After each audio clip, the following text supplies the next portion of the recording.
جب اللہ کسی انسان کی زندگی میں اچھا وقت لانے کا ارادہ کرتا ہے تو اسے کچھ خاص نشانیاں بھی ضرور ظاہر کرتا ہے۔ یقیناً تم بھی اپنی زندگی کے انتہائی مشکل اور دشوار راستے پر سفر کر رہے ہوگے اور اپنے رب سے دعا اور ہر طرح کی تدبیر بھی کرتے ہوگے، اور کسی طرح جلد یہ کٹن راستہ بہترین موڑ کی جانب گامزن ہو کر اچھا وقت لانے کا سبب بنے۔ یاد رکھو کہ حالات کیسے بھی جا رہے ہیں، زندگی کیسی بھی گزر رہی ہے، وقت کیسے بھی چل رہا ہے، جب سب کچھ چل رہا ہے، کچھ بھی رکا نہیں ہے، تو امید باندھے رکھے نا۔ آپ نے امید کا چلنا کیوں روک دیا؟ آپ کے پاس تو سب سے بڑی امید ہے، آپ کے پاس تو اللہ ہے نا، اور پتہ ہے اللہ آپ کو راضی کرنا بھی جانتا ہے۔ یہ سب ایسے ہی ہونا ہے، یہ طوفانوں سے گزرتا قافلہ چلتے چلتے جب اپنی منزل پر پہنچ جائے گا تب آپ راضی ہو جائیں گے، کیونکہ اللہ تعالیٰ نے مجھے تو یہی بتایا ہے کہ اور عنقریب تمہارا رب تمہیں اتنا دے گا کہ تم راضی ہو جاؤ گے۔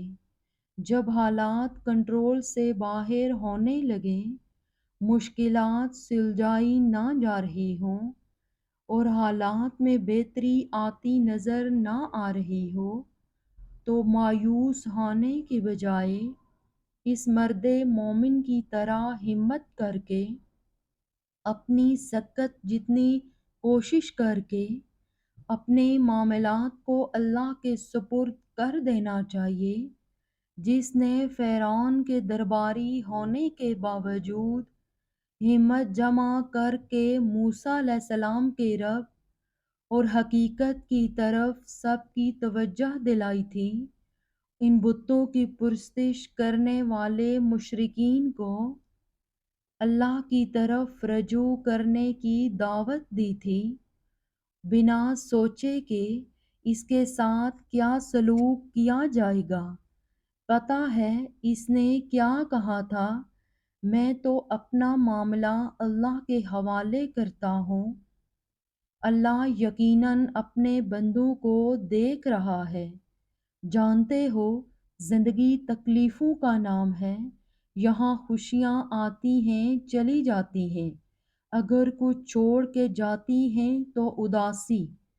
یقیناً تم بھی اداس ہو، پریشان ہو یا تکلیف میں گھرے ہوئے ہو، لیکن پتہ ہے ایک بات جو پتھر پر لکیر ہے، جسے لکھ کے اللہ نے تمہیں تھما دیا ہے، جسے کوئی مٹا نہیں سکتا۔ جب بات کبھی بدلی نہیں جا سکتی، وہ یہ ہے کہ آنے والا وقت ہمیشہ تمہارے لیے پہلے سے بہتر ہوگا، پھر چاہے کچھ ہو جائے۔ تمہیں اللہ پر یقین رکھنا ہے، تمہاری منزل یقیناً بہت خوبصورت ہونے والی ہے۔ قرآن میں ارشاد فرمایا گیا ہے، اور یقیناً بعد کا وقت تمہارے پہلے سے بہتر ہوگا۔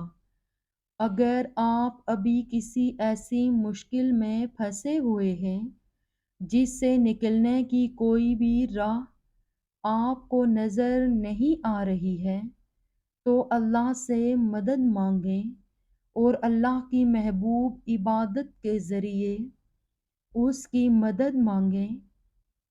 ایسا کر لینے سے ہی آپ کے دل کو فوراً سکون مل جائے گا، اور پھر کسی نہ کسی ذریعے سے اللہ آپ تک آپ کی پریشانی کا حل پہنچا دے گا۔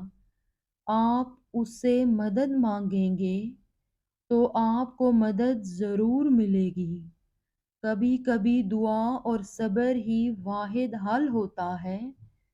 جب بے حد کوشش کے بعد بھی تم کچھ نہیں کر پاتے، جب ساری چیزیں بکھری ہوئی دکھائی دیتی ہیں جنہیں تم نے خود کو توڑ کر سمیٹا ہوتا ہے، جب تم روتے ہو اور کوئی سنتا نہیں، جب تم پکارتے ہو اور کوئی پلٹتا نہیں، جانتے ہو اللہ تمہیں اتنا بے بس کیوں کر دیتا ہے تاکہ یہ تمام تلخ حقیقتیں تمہیں اس تک واپس لے آئیں، تاکہ تم اسے پکارو اور وہ تمہاری پکار کا جواب دے سکے، تاکہ تم اس سے مانگو اور وہ تمہارے لیے معجزے کر کے تمہیں بتا سکے کہ کچھ چیزیں صرف دعا اور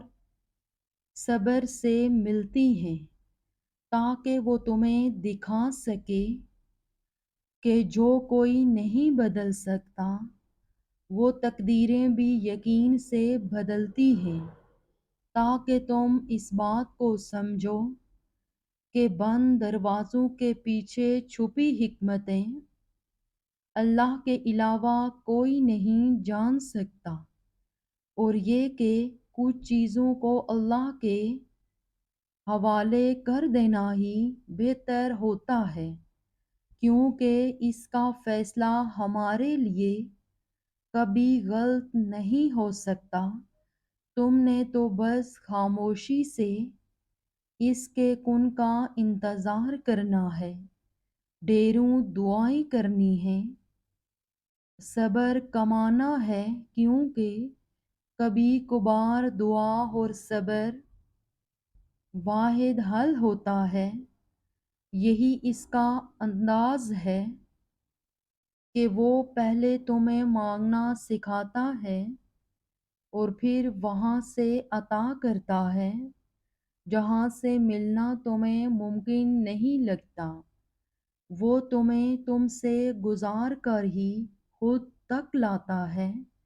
وہ تمہیں پہلے تمہاری پہچان کرواتا ہے، پھر اپنا پتہ دیتا ہے۔ تم اپنی مرضی سے اس کی جانب نہیں جاتے، بلکہ جب اسے تم پر بے حد پیار آتا ہے تب وہ ایسے حالات پیدا کر دیتا ہے کہ تم اس کی جانب کھینچے چلے جاتے ہو۔ دلوں کا ٹوٹنا کبھی بھی بے مقصد نہیں ہوتا۔ جس طرح اس دنیا میں ہر کام کا کوئی نہ کوئی مقصد ضرور ہوتا ہے، جس طرح کائنات کے کارخانے میں کوئی چیز بھی بیکار نہیں ہے، اسی طرح تمہارا ٹوٹا دل بھی بے مقصد نہیں ہے۔ یہ بتا رہا ہے کہ تمہیں اللہ کے پاس جانا ہے، تمہیں اسے واپس جڑوا کے آنا ہے، کیونکہ دل کا سکون صرف اللہ کی یاد اور ذکر سے جڑا ہے۔ تکلیف سے بڑی کوئی موٹیویشن نہیں ہوتی۔ میرے خیال میں وہ لوگ بہت خوش قسمت ہوتے ہیں جن کا زندگی میں دکھ سے قریبی تعلق ہوتا ہے، جن کو تکلیف دیکھنے کی عادت ہوتی ہے، اور جن کی زندگی میں قدم قدم پر آزمائش ہوتی ہے، کیونکہ دکھ ہی ہیں جو یاد دلاتے ہیں کہ اس دنیا میں تمہارا کوئی نہیں ہے، کیوں تم اکیلے ہو، تم اللہ کے لیے آئے ہو اور اسی کے سہارے زندگی گزارنا سیکھو۔ اگر دکھ نہ ہوتے تو ہم دنیا کے میلے میں اتنے کھو جاتے کہ اللہ کی طرف واپسی کا رستہ ہی بھلا بیٹھے ہوتے۔ آپ نے نوٹ کیا ہے کہ ہماری دعاؤں میں خشوع و خضوع ہی بڑھ جاتا ہے جب ہم اپنا ٹوٹا دل لیے جائے نماز پر بیٹھے ہوتے ہیں۔ اس لیے اپنی تکلیفوں سے تنگ مت آؤ، کیونکہ ایک دکھ ہی تو ہیں جو اللہ تعالیٰ کے ساتھ ہمارا رابطہ مضبوط کرتے ہیں۔